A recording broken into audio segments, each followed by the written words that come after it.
You are listening to Radio Long Island City, recorded at our studios near Hell Gate, 9 kilometers north of the Harbor Hill Moraine. And now, the Observatory. The Observatory, Wednesday the 8th of October, 2025. It is 16 days after the fall equinox. It is 74 days before the winter solstice. By the French Republican calendar, it is the 17th day of Vendémiaire, the day of the citrouille, the pumpkin. The sun rises today at 7 a.m. Solar noon takes place today at 12:43 p.m. The sun sets today at 6:26 p.m. Civil twilight ends at 6:53 p.m.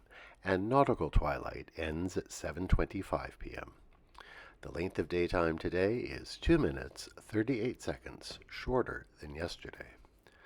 The moon is in its waning gibbous phase and is 96% full at midday. The moon reaches its monthly perigee today at 8:36 a.m. The third quarter will arrive on Monday, the 13th of October. These are the predicted tides today for Horns Hook. In the morning, low tide, 5:17 a.m., 0 centimeters. Near midday, high tide, 11:43 a.m., 2 meters 1.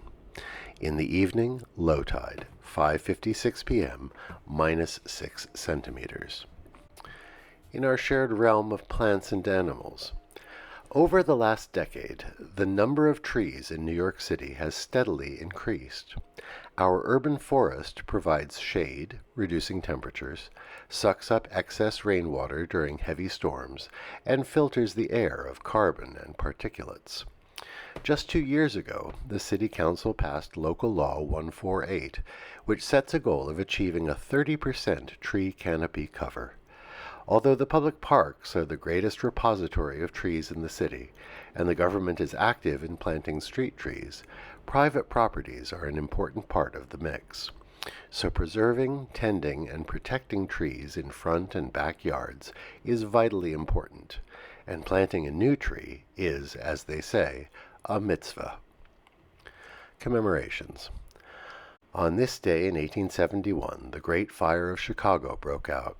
After months of drought, the Midwest was tinder dry.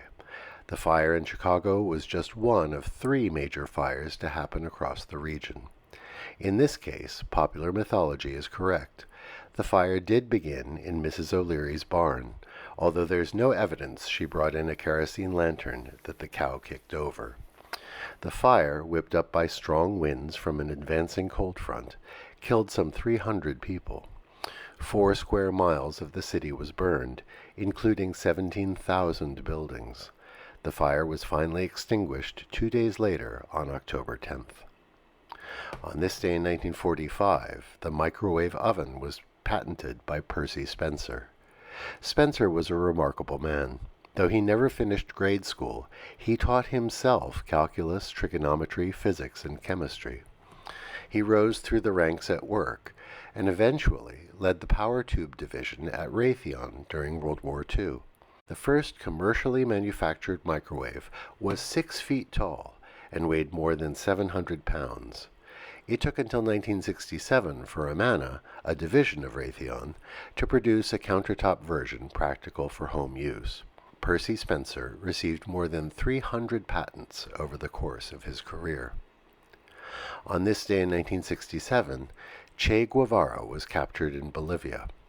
The revolutionary guerrilla leader was executed by Bolivian authorities the very next day. In death, he became a revolutionary icon, young, handsome, and charismatic.